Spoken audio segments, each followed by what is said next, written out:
ចំបាយតែពេលវេលាមកដល់វានងឃើញអូនព្រាមចិត្តបងនេះមិនយល់ហាក់ដូចមានអារម្មណ៍ថាខ្វាយខ្វល់ខ្លាចអូននេះរងាឬសាខ្យល់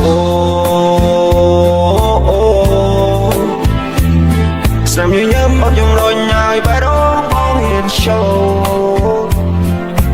លះឃើញភ្លាមចាខ្ញុំនេះយកទៅផ្ទះមិនចង់ទៅផ្ទៃត្រង់តែខៃពីស្ទះគុំវងបែដោយបែររះអពេលដែលញញឹមតើបងពិបាកតោកៀងឈិនឬបានទៅជាប់ស្ទោដើរសុកសោកឈោផ្លឹកលើសំរស់ថ្លៃបើមិនអាចទេបើមិនអាចឡើយបើមិនព្រមទេបើមិនបានឆ្លងឆ្លើយសុខជួបគ្នាใจដំពេកហើយអូនអើយបើសញ្ញាជាគូស្នេហ៍សន្យាថាមិនទូលប្រែឲ្យក្តីសុខដល់ចាស់ដល់ស្លាយអារម្មណ៍ខ្លាចមិន feel ដល់ដែរអូយប់លោមកហើយអូនអើយបង feel ចង់សួយសាយអារម្មណ៍មកយ៉ាងម៉េចពេលនេះចង់បងហាយតែងមិនជោគជ័យយ៉ាងនេះយ៉ាងជាសំបាន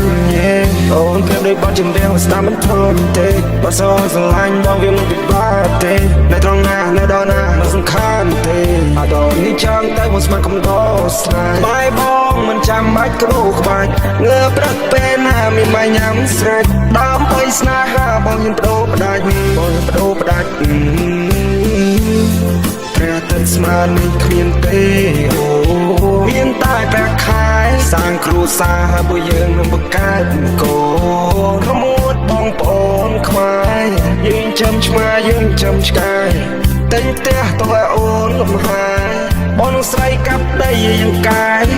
តាមផ្កាទៅរំលឹកគ្រាស្នេហ៍លះឃើញភ្លាមចាខ្ញុំនេះទៅផ្ទះមិនចង់ទៅផ្លូវត្រង់តែខែពីស្ទះគុំវងបែដោយបែររះលះឃើញភ្លាមចាខ្ញុំនេះទៅផ្ទះមិនចង់ទៅផ្លូវត្រង់តែខែពីស្ទះគុំវងបែដោយបែ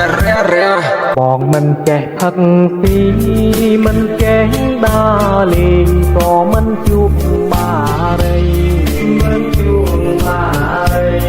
ជីវិតរាល់ថ្ងៃមិនចង់បានលួយក្រៅពីស្រីម្នាក់បើបងបានអូនបងសន្យាថាបងនឹងស្មោះស្ម័គ្របងនឹងរកស្មាំងស្រឡាញ់អូនម្នាក់បងជឿជាក់មើលខែស្នេហាបងគឺជាបុរសគឺជាមនុស្សស្មោះចង់មានសងសារ